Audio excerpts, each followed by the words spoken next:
हाय दोस्तों। इस वक्त लमसम 10 बज रहा है। मैं कुछ सोच रहा था बैठा हुआ और एकदम से मुझे फ़ील हुआ कि मुझे एक वीडियो बनाना चाहिए। ये एक इन्फॉर्मेशन है जो हम लोगों से बहुत ज़्यादा मिस आउट हो रही है। हम लोग सब कुछ अपनी संस्कृति भूल चुके हैं, सब कुछ पुराना भूल चुके हैं। जानना ज़रूरी है कि किस लिए हमारा जन्म हुआ है, हम क्यों आए हैं पृथ्वी पर, क्या चल रहा है, हमें क्या क्या करना है। पैसे के पीछे भागना बहुत आसान है, स्क्वायर ऑफ 9 बहुत बढ़िया टूल है, पैसा बनता है, सारी बातें हैं, मगर कुछ वो रिप्रेजेंट कर रहा है। वो क्या रिप्रेजेंट कर रहा है वो जानने की ज़रूरत है। स्क्वायर ऑफ 9 जो है एक ट्राइंगल है, ठीक है। अब ये ट्राइंगल जो है अगर आप इसमें देखो, ठीक है, मैं ये क्या बता रहा हूँ आपको, इसको समझने की ज़रूरत है। ये समुद्र मंथन की बात हो रही है यहाँ पे। समुद्र मंथन में क्या हुआ था, राक्षस और देवता, ये मैं हिंदी में ज़्यादा बेटर समझा सकता हूँ क्योंकि जाना है, ये सब बातें सुनी है हमेशा से, मगर इनको कभी रिलेट नहीं किया किसी चीज़ के साथ में। जो यूनिवर्स है, पृथ्वी है, सूर्य है, चंद्रमा है, भगवान विष्णु हैं, भगवान शिव हैं, सुना सबके बारे में, और कई बार तो उनके ऊपर विश्वास ही नहीं किया, विश्वास ही नहीं हुआ क्योंकि वो दिखे ही नहीं। तो अल्टीमेटली अब थोड़ा जानने की बात क्या है कि ये माइथोलॉजी बोली जाती है, ये माइथोलॉजी नहीं है। मैं सारी टेस्टिंग कर चुका हूँ, सारी रिसर्च कर चुका हूँ। अब हर चीज़ नहीं शेयर कर सकता, मगर कुछ चीज़ें शेयर कर सकता हूँ, वो बताने की ज़रूरत है। ये जो आप देख रहे हो ना, लंबा सा दंड कह लो या पहाड़ कह लो या मथानी कह लो, जिससे मथ करके कुछ निकलता है नीचे से गहराई से, उसे मथानी कहते हैं। तो जब देवताओं और असुरों के बीच में ये डिसाइड हुआ कि वो समुद्र मंथन करेंगे, इतना आप सब लोग जानते होंगे ये पूरी कहानी, मगर स्क्वायर ऑफ 9 से कैसे रिलेटेड है वो बताना चाहता हूँ।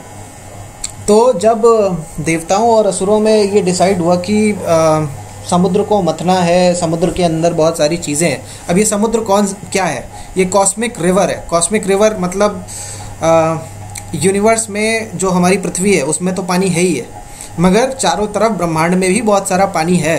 भगवान विष्णु जहाँ पे लेटे हुए हैं, बैठे हुए हैं, वहाँ पे भी पानी है, ठीक है। तो अब ये जो नारायण, उनका मतलब है भगवान विष्णु के एक और जो नाम है नारायण। नर जो नाम है, नीर, नर नीर मतलब पानी, वाटर। वो पानी के बीच में लेटे हुए हैं, बैठे हुए हैं, अपने सांप के ऊपर आराम से, शैया के ऊपर लेटे हुए हैं। तो अल्टीमेटली ये जो मंथन हुआ है, देखिए उन्होंने मंथन किया, बहुत अच्छी बात है, मगर हमें क्या इससे समझना है वो समझिए। इस पर्वत का नाम जिसे इन्होंने मथानी के रूप में यूज़ किया, इसका नाम था मेरू पर्वत, ओके। इसे मंदिराचल भी कहते हैं और बहुत सारे इसके नाम हैं।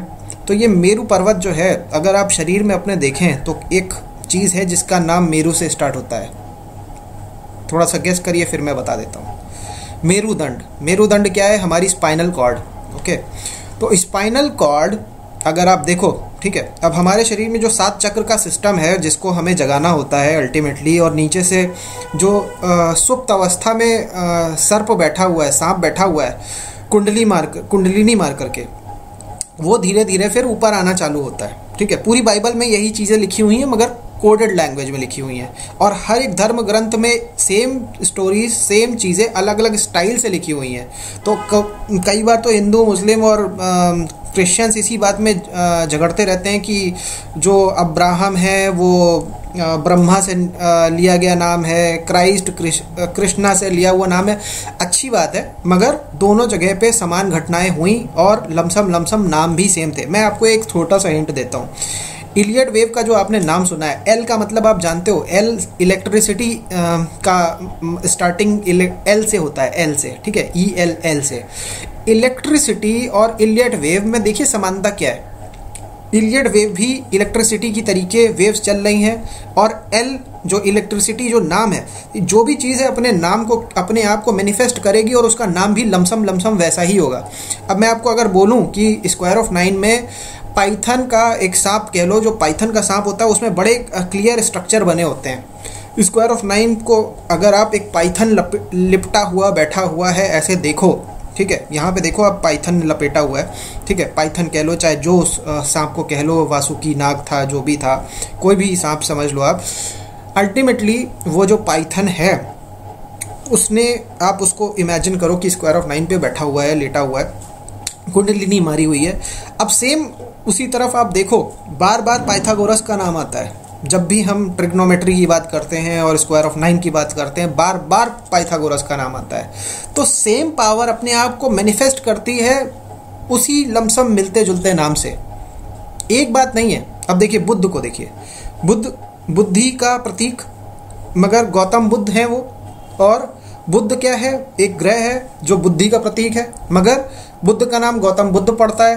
कैसे? ये मैनिफेस्टेशन है। मैनिफेस्टेशन मतलब कि कोई भी एनर्जी अपना एक रूप पकड़ लेती है, अपने उस नाम के ही हिसाब से पकड़ लेती है। हो सकता है आज हम उसको किसी नाम से जानते हैं और वो नाम पहले प्रचलित हुआ हो, या ऐसा भी हो सकता है कि आज हम जिस नाम से जानते हैं उसी नाम में ही वो अपने आप को मैनिफेस्ट कर ले जाए। तो अल्टीमेटली सारी बात की एक बात जो है वो ये है कि अब ये जो समुद्र मंथन है, अब देखिए क्योंकि दिवाली कुछ दिन पहले बीती है तो आप ज़्यादा अच्छे से रिलेट कर पाओगे। दिवाली किस दिन होती है? अमावस के दिन होती है, क्योंकि अगर चंद्रमा की रोशनी होगी आसमान में तो आपको पटाखे जलते हुए प्रॉपर नहीं दिखेंगे। तो उस दिन अच्छी काली रात होती है, सो दैट कि आपको अच्छे से पटाखे दिख सके आसमान में, ठीक है। अब उसका बड़ा लॉजिकल सिस्टम है कि जिस वजह से ये सब कुछ हुआ। अब केवल एक बात, एक ज्ञान की एक घटना नहीं है कि रामचंद्र वापस आए थे अयोध्या या राजा बने थे इसलिए दिवाली मनाई जा रही है। इसके साथ में दूसरी घटनाएं भी जुड़ी हुई हैं। अब जैसे ये समुद्र मंथन हुआ था, इसमें 14th कह लीजिए 14th जो वस्तु निकली थी वो लक्ष्मी जी थी। अब 13th क्या था? 13th धन्वंतरी भगवान थे जो लक्ष्मी जी को लेकर के निकले थे। सॉरी,